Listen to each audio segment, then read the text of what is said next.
In the beginning there was no life or death, no light or dark. There was, however, the above and the below. Above, where the everlasting dragons ruled, and below, where there were humanoid beings that would one day become humans, giants, and lords. Below, fire was born, and some beings found power within these flames and took it for themselves. Gwyn could be called a Lord of Light, Nito a Lord of Death, and the Witch of Izalith a Lord of Life. These souls were the disparity. They represented black and white, where everything else was grey before. And so they cast away the grey, and started an age of light and dark, life and death. There is one that I haven't mentioned, who came after the other three lords. The furtive pygmy found the dark soul within the flames, and fathered humanity. The pygmy was content to wait, splitting and spreading his soul while the other lords changed the world. There are dynamics that exist between the souls. You can't have one without the other. Gwyn's Age of Fire is built around the first flame, which was linked to bonfires and spread throughout the world. However, eventually even this fire began to fade. It was realized that humanity, the little black sprite in every human, could feed the fire, so Gwyn commanded his children to shepherd the humans. Maybe there's a reason the dark soul was found after the first three. Maybe it was the fuel. You already know what happens next. The grey dragons were cast aside, and Gwyn began an age of fire. When the flame started to fade, the Witch of Izalith attempted to create a new flame with her life soul, but it spiraled out of control and demons were created. Then out of nowhere a curse appeared, a kind of disease that links humans to the bonfires, causing some to become undying. Instead of death, there is hollowing, and to reverse the hollowing, one has to offer humanity to the flames. Convenient, isn't it? Some even whisper that the curse was designed by the lords, to keep the humanity of the undead linked to the bonfires. The more humanity they donate, the greater the fire grows, and the undead are drawn to the flame, fated to be consumed over and over again until only a hollow husk is left. For the purpose of shepherding the humans, the Church, the Way of White, was formed, an influential covenant devoted to serving the gods. They condemn the undead as a plague. The cleric knights of Lloyd are praised for their undead hunts, using Lloyd's talismans to prevent the undead from recovering, allowing the knights to kill with impunity. Afraid of the threat that the dark souls pose, Gwyn effectively sets humanity against itself. Undead are caught and shipped to the asylum to await the end of the world. So what happens when a member of the Church becomes an accursed undead? When this happens, it isn't seen as a curse. It couldn't be. How could such a thing happen to a member of the Church? No, becoming an undead Way of White member means you are blessed. It means you must devote yourself to a pilgrimage in service of the Way of White, something that gets you out of the Church, but still serves the Church's purpose.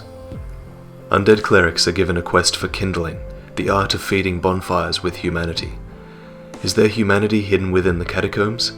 Maybe, but it's much more likely that they are searching for a secret rite of kindling, a method of feeding bonfires with humanity that was stolen from an ally of Gwyn. And this brings us to Nito, who was rumoured to hold the rite of kindling until it was stolen by Pinwheel. Nito is a strange entity. Unlike the other lords, he seems to only have one motive. Above all else, we see his desire to spread death. He doesn't concern himself with the politics of the outside world, except for once when he brought death to the undying. The everlasting dragons had their stone scales ripped apart by Gwyn, and Nito delivered the death blow. But why did he do this? Well, disparity is in Nito's best interests, because if life exists, so too must death. After the successful alliance with Gwyn, Nito gained dominion over the dead and the catacombs, with a vast army of dead servants defending his tomb, and another army of Gravelord servants actively spreading death to others through the eyes of death. Nito seems content to wait in the darkest depths of the catacombs, slowly growing his army of the dead. Like all the other Lord Souls, his power is distributed among his servants. But is there nothing more to Nito? The first undead cleric was Leroy. He was given a glorified set of armor and the most powerful relics the Church possessed. In a grand gesture, he was sent into the catacombs to retrieve kindling. You fight with him to kill Pinwheel, and the mission is successful. You retrieve the rite from the catacombs which was stolen from Nito. But there's more. Attempt to kill Nito, and Leroy will defend him. Leroy will fight against you. Assume then that Nito is important to the Way of White. Perhaps his purpose of spreading death is what Gwyn wants. It makes sense. Spread death, and the undead have to burn humanity to feed the bonfires and keep themselves human. feed the bonfires, and Gwyn's Age of Fire can last a little longer. The real tragedy here is the deceit. We are all in the dark. Humanity has no idea what caused the undead curse, but it's spreading. Entire lands are becoming infected with the mysterious dark sign, which keeps undead reliant on the bonfires, unable to die. No one knows where it originated, no one knows who created it, or if there is even a who behind it. All we do know is that you could be a regular human before you turned undead. You'd be unable to die, but unable to stop deteriorating, becoming more and more hollow with every death. Suddenly, you're a threat to those around you.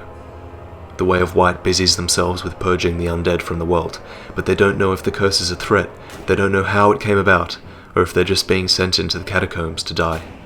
And you're being led by serpents who tell you different things, encouraged to kill all of the lords in your path regardless of whether they're in your way, just so you can get enough souls to satiate the Lord Vessel, in the hope that killing Gwyn will give you answers. There are no answers, yet. At the core of everything is the curse.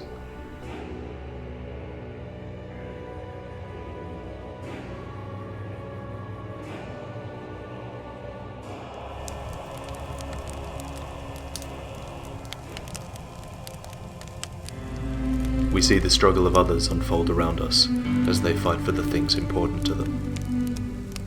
There's a man who fights on behalf of his broken homeland, another who fights to prevent his kingdom being broken.